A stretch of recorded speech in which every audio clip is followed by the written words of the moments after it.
Habang tumatagal, parami ng parami ang nadidiskubring ghost flood control project sa bansa. Ang bagong nabisto sa Davao Occidental, sinisimulan palang umano kahit completed na sa dokumento. Narito ang agenda report ni Edith Isidro ng Abante. Noong 2022, pinakita ba kayo ng nasimento dito? Tulad ng ibang binisitang proyekto, uminit din ang ulo at napamura si DPW Secretary Vince Dizon sa galit dahil sa nabistong ghost flood control project sa Jose Abad Santos sa Davao Occidental. Napag-alaman ni Dizon na pulipid na ang 96.5 million pesos na Gulaman Bridge Control Project noong pang 2022.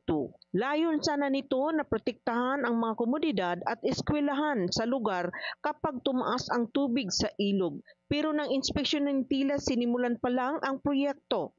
Ayon sa ilang residente sa lugar, 1 linggo pa lang sinimulan ang construction doon. Hinala ni Dizon, inapura ang paggawa dahil sa inspeksyon. 2021, pinunduhan ang proyekto at ipinabid sa pareho ding taon.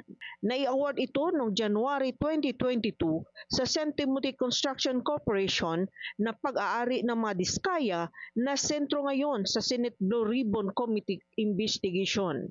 Makalipas ang 9 na buwan o Oktubre noong 2022, nakumpleto na raw ang proyekto at nakobra ang kabuuang kontrata. Agad naglabas ng show cause order si Dizon. Pinagpaliwanag niya sina Region 11 Director Joey Gordon at Davao Occidental District Engineer Rodrigo Larete.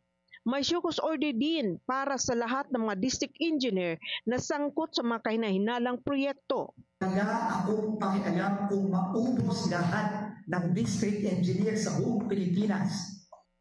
Kung yun ang kailangan mangyari para ma-release to, gagawin ko yan. And huwag nilang isipin na nagbibiro ako.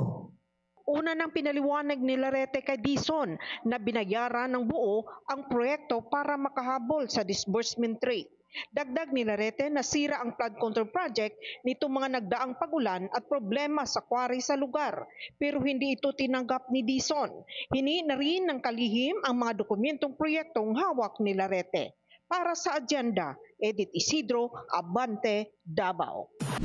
Manatiling nakatutok sa Bilyonaryo News Channel. Sumubaybay sa aming social media accounts at mag-subscribe sa aming YouTube channel para sa mga bago at eksklusibong balita.